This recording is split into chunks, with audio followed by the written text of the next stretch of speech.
Assalamualaikum, apa kabar anak-anak hebat? Jumpa lagi bersama Bu Resti di pembelajaran tematik kali ini. Sudah sampai di tema 5 kelas 5 SD, ekosistem.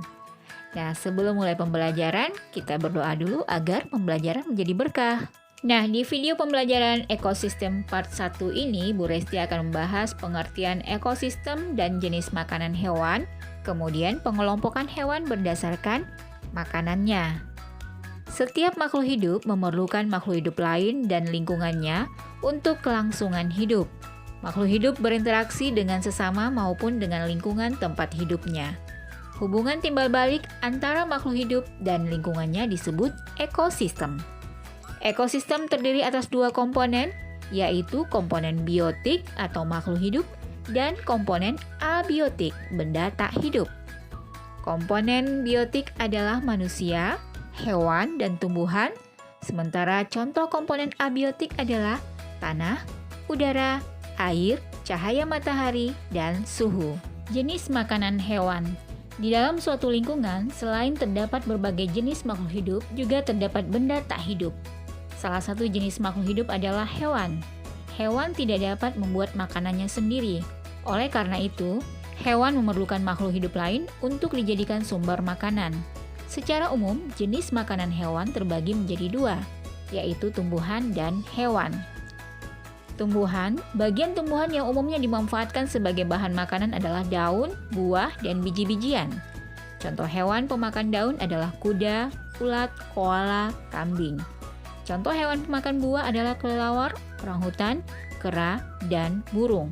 Contoh hewan pemakan biji-bijian adalah tupai, burung pipit, dan burung kutilang. Hewan lain, selain tumbuhan, hewan juga memakan hewan lain. Makanan yang berasal dari hewan dapat berupa daging, ikan, serangga, dan bangkai hewan. Sebagai contoh, di sawah dapat menemukan belalang yang menjadi makanan bagi katak, sedangkan katak dimakan oleh ular. Pengelompokan hewan berdasarkan jenis makanan. Dalam ekosistem, hewan dapat dikelompokkan berdasarkan jenis makanannya. Setiap kelompok memiliki ciri-ciri tertentu. Berikut pengelompokan hewan berdasarkan jenis makanannya. Yang pertama, herbivore atau kelompok hewan pemakan tumbuhan, daun, batang, buah, dan biji-bijian.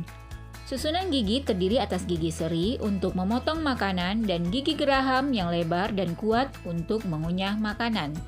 Kelompok hewan herbivore tidak memiliki gigi taring.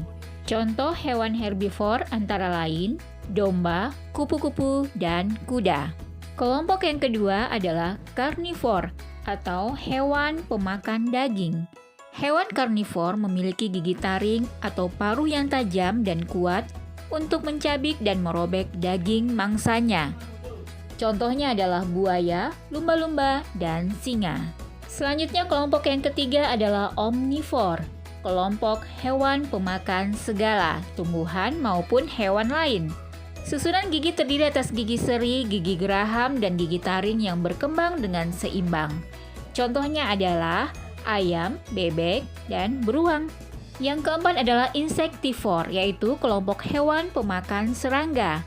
Hewan insektivor umumnya memiliki struktur tambahan berupa lidah yang panjang dan lengket untuk menangkap mangsanya. Contohnya laba-laba, katak, dan cicak. Nah, kita lihat ciri khusus herbivora dan karnivora terlihat dari giginya. Hewan herbivora gigi geraham lebih dominan karena untuk mengunyah, sementara hewan karnivora gigi taring yang lebih dominan digunakan untuk merobek makanannya. Oke, demikianlah penggolongan hewan berdasarkan jenis makanannya. Ada hewan herbivora pemakan tumbuhan, hewan karnivora pemakan daging, hewan omnivora pemakan segala, dan hewan insektivora pemakan serangga. Demikian dari Bu Resti, semoga bermanfaat. Assalamualaikum warahmatullahi wabarakatuh.